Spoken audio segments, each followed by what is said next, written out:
Good morning বন্ধুরা, তোমরা সবাই কেমন আছো? আশা করি সবাই অনেক অনেক ভালো আছো। আমি অনেক অনেক ভালো আছি। তো সকালবেলা এখন বাজে প্রায় 10:30 মতন। তো আমি চলে যাচ্ছি মাসিদের বাড়িতে। তো আমি তোমাদের দাদা ভাই আর তুহিত যাচ্ছে। তো মাসিদের বাড়িতে একটুখানি ছোটোখাটো একটা অনুষ্ঠান আছে, মানে মাসিদের বাড়িতে না, মাসিদের বাড়ির কাছে একটা মন্দির আছে, ওখানেই নাম কীর্তন হচ্ছে। তো তাই জন্য মাসি যেতে বলছে। তো চলো মাসিদের বাড়িতে যাচ্ছি। তো চলো ভিডিওটা দেখতে থাকো, সঙ্গে থাকো। তো বন্ধুরা দেখো, বাড়ির থেকে বেরিয়ে পড়েছি আর টোটোতে আমরা বসে পড়েছি। তো এখন আমরা চলে যাব স্টেশনে, কারণ মাসির বাড়ি যেতে হলে আমরা ট্রেন ধরেই যাই। তো নবদ্বীপ যখন যাই, নবদ্বীপে তো আমরা বাসে করে যাই। আর মাসির বাড়ি যাওয়ার সময় আমার দুটো ট্রেন পাল্টাতে হয়, রানাঘাট থেকে আবার শান্তিপুরের ট্রেন ধরতে হয়। নবদ্বীপ যাওয়ার সময় তাই করতে হয়, দুটো বাস মানে আর কি চেঞ্জ করতে হয়। তো এটাই হচ্ছে আমার মানে এক টানা আমার কোথাও আর কি যাওয়া হয় না। তো বন্ধুরা দেখো, বকবক করতে করতে স্টেশনে চলে এসেছি। আর কি এখানে কিছু সবজি বাজার আছে, তো মানে হট করে ডিসিশন তো সেই সবজিগুলো নষ্ট হয়ে যাবে, তো প্যাকিং করে নিয়েছি মাসিদের বাড়িতে। মানে টাটকা সবজি যেরকম লাল শাক, তারপর লাউ, মানে তোমার কচু, এগুলো নষ্ট হয়ে যেত। তো যাই জন্য তোমাদের দাদাভাই বলছে প্যাক করে নিয়েছিল, ওখানে গিয়ে রান্না করে খাওয়া হবে। তো দেখো বন্ধুরা, তোমাদের সঙ্গে কথা বলতে বলতে ট্রেনটাও ঢুকে পড়েছে। এখন আমরা ট্রেনের মধ্যে উঠে পড়বো। তো দেখো বন্ধুরা, অফ ক্যামেরায় ট্রেনে আমরা বসে পড়েছি, কারণ ক্যামেরা অন করে তো ট্রেনে ওঠা যাবে না, ফোনটা মানে পড়ে আর কি ভেঙে যাবে। আর দেখো ট্রেনটাও চালু হয়ে গেছে। তো এখন ট্রেনে বসে সবাই মিলে যাচ্ছি শান্তিপুরে। তো শান্তিপুরে কি আছে, কেন যাচ্ছি, সবটাই তোমাদেরকে বলবো। তো শান্তিপুরে যেটা হচ্ছে মধ্য কথা, ওখানে মাসিদের বাড়ির ওখানে বড় একটা মন্দির আছে। তো ওখানে নাম কীর্তন হচ্ছে, তো সেটার জন্য তো অবশ্যই যাচ্ছি। মানে তারপরেও মাসিদের বাড়িতে অনেক দিন যাওয়া হয় না। তো আমরা দোলে গেছিলাম 1 বছর আগে, তো এখন যাচ্ছি। দেখো সামনে দোল আসছে, তো 1 বছর পরে আবার মাসিদের বাড়িতে যাচ্ছি। আর দেখো লিফটে করে আমরা রানাঘাট স্টেশনে দেখো উঠেই পড়লাম।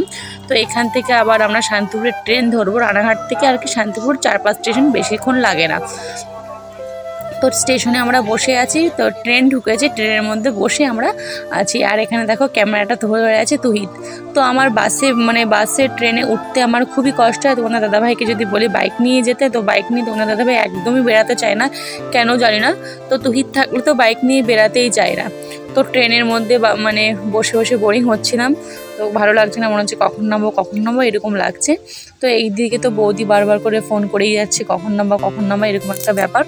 তো আমাদের যেতে যেতে প্রায় 1টা-1:30 নাগাদ মাসিদের বাড়িতে বাজবে। তো দেখো আমরা স্টেশনে ট্রেন থেকে নেমে পড়ছি। আর এখানে দেখো টোটোর এখানে কতটা ভিড়।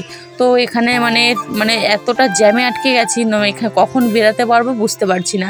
আর আমি দেখো বেরাতে পারবো না বলে বসে বসে ইনস্টাগ্রাম দেখছি, ভাবছি জ্যামটা কাটুক, ততক্ষণে বসে বসে আমি ইনস্টাগ্রাম ঘেটে নিই। আর এদিকে দেখো টোটোটাও ভিড়ও জ্যামও কেটে গেছে, টোটোটাও ছেড়ে দিয়েছে। তো এখনই মাসির বাড়ি আমরা পৌঁছে যাবো। এখনই বলতে এখনই পৌঁছাবো না, মানে একটু লেট হবে। তো দেখো লেট হতে হতে দেখো চলে এসেছি মাসিদের বাড়িতে। আর এখানে মাসিদের বাড়িতে আসার পথে দেখছি বৌদির দিদি এসছে, মানে বৌদির বাপের বাড়িতে এসছে। যাওয়ার সময় বৌদির সঙ্গে দেখা করে গেল আর কি, ওই দিদিটা আর কি থাকিনি, বৌদির সঙ্গে একটু দেখা করতে এসছে। তাই জন্য আর এদিকে দেখো ঢুকেই দেখছি মাসি রান্নার কাজে ঢুকে পড়েছে।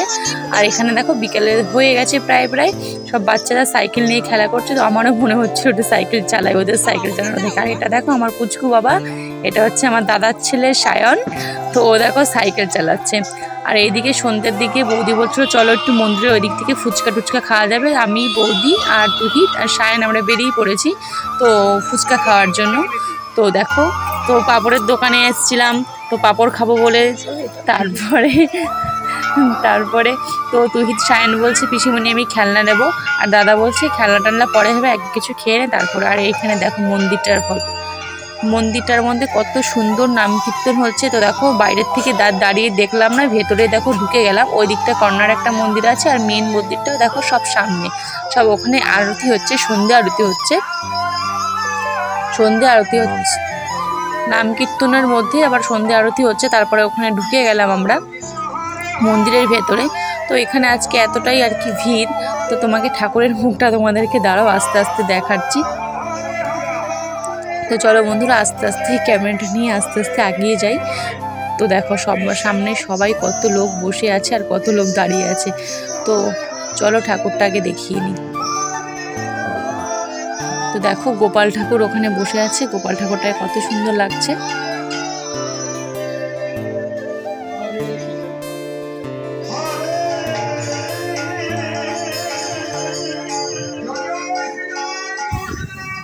হরে কৃষ্ণ, রাধে রাধে। তো আপনাদেরকে দর্শন করাচ্ছি শান্তিপুরের গৌরাঙ্গ মন্দির, যেটা গৌর মন্দির বলা হয়। এখানে রাধাকৃষ্ণ জুটি রয়েছে, এখানে আপনি দর্শন করছি, আপনাদেরকেও দর্শন করাচ্ছি।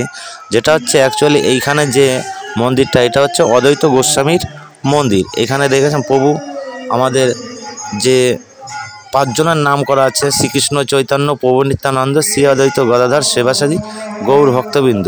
তা 5 জনের মধ্যে একজন অদ্বৈত গোস্বামী, যিনি রাসলীলার মধ্যে স্বয়ং মহাদেব, দেবাদিদেব মহাদেব সেজে, যিনি মেয়ে সেজে রাসলীলার মধ্যে ঢুকে গেছিল। তো শ্রীকৃষ্ণ মহাপ্রভু আমাদের বলেছিলেন যে, ভগবান বলেছিলেন যে তোমার এই লীলা দর্শন হবে শান্তিপুরের রাসে। তো শান্তিপুরে উনি পুনর্জন্ম নেন, তিনি নাম হয় তখন অদ্বৈত গোস্বামী।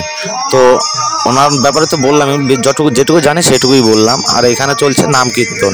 এখানে 5 দিন ব্যাপী একভাবে নামযজ্ঞ, যেটাকে বলে নাম কীর্তন, একভাবে নাম করা হয়। এইখানে এই কীর্তনটা শুরু হয় ফাল্গুন মাসের থেকে শুরু হয়। এই মাঘী পূর্ণিমার থেকে এই মেলাটা শুরু হয়। মেলা বলতে নাম কীর্তনটা শুরু হয়, টানা 5 দিন চলে। তো এই দর্শন করতে করতে, কীর্তন দর্শন করতে করতে আমরা চলে আসলাম বাইরে এসে দেখি সব তোমাদের দিদিভাই, আমার বৌদি, দাদা সব দাঁড়িয়ে আছে, সেখানে দর্শন করছে। আমরা বাইরে, গেটের বাইরে, সিংহদুয়ারের পাশে। এইদিকে তুই তো আবার করছে। তো ভিডিওটা ভালো লাগলে অবশ্যই like, share, comment and subscribe করে দেবেন তাপস তনু ভিডিও।